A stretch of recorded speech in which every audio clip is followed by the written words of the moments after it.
పెళ్లి రోజు నాడు సంతోషంగా కుటుంబంతో కలిసి రెస్టారెంట్కి వెళ్ళాడు. ఫ్యామిలీ అంతా కలిసి హ్యాపీగా బిర్యానీ తిన్నారు. కానీ ఇంటికి వచ్చి రాగానే ఒకరి తర్వాత ఒకరికి వాంతులు, రక్త విరేచనాలు అయ్యాయి. దీంతో హుటాహుటిన హాస్పిటల్కి వెళ్లి బతుకు జీవుడా అంటూ ప్రాణాలతో బయటపడ్డారు. రంగారెడ్డి జిల్లా షాద్నగర్లోని సాయిబాబా ఫ్యామిలీ రెస్టారెంట్లో నరేందర్ అనే వ్యక్తి పెళ్లి రోజు సందర్భంగా కుటుంబంతో కలిసి మండీ బిర్యానీ తిన్నారు. వాంతులు, విరేచనాలయ్యి పరిస్థితి విషమించింది. సకాలంలో హాస్పిటల్కి తీసుకురావడంతో డాక్టర్లు ఐసీయూలో చేర్చి ప్రాణాలు కాపాడారు. హ్యాపీగా బిర్యానీ తిందామని పోతే అటు కల్తీ ఫుడ్తో ఆరోగ్యం చెడిపోవడంతో పాటు ఇటు హాస్పిటల్ ఖర్చులు ₹1,00,000 ఖర్చయ్యాయి.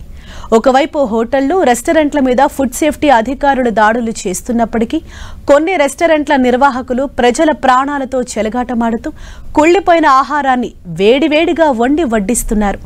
ఇలాంటి రెస్టారెంట్లపై కఠిన చర్యలు తీసుకోవాలని బాధితుడు నరేందర్ ఆవేదన వ్యక్తం చేశారు.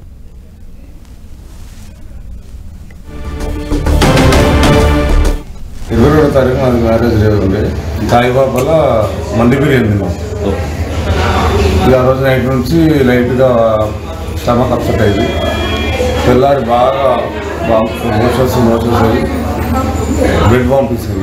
8 మందిలో ఆల్మోస్ట్ 8 మందికి పంపించి మోషన్స్ అయినాయి. కానీ ఇద్దరం అడ్మిట్ అయినాం హాస్పిటల్లో.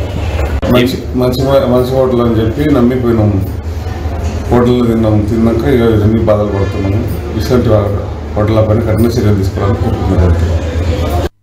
అయితే మొన్న మ్యారేజ్ డే అని చెప్పి వెళ్ళుంటివి. పోతే అక్కడ ఫుడ్ తిన్నాక నెక్స్ట్ డే మార్నింగ్ నుంచి వాంతులు విరొచ్చినారు. ఇక మా అన్నకైతే బ్లడ్ గక్కిండు. ఇక మా పిల్లలు అయితే అడ్డం పడ్డారు. 3 days వాంతులు చేసిరు, మోషన్స్ అయినాయి. మెడిసిన్స్ అడ్మిట్ చేసినాక మెడిసిన్స్ తక్కువైంది అంతే. కానీ నాకు కూడా చాలా మోషన్స్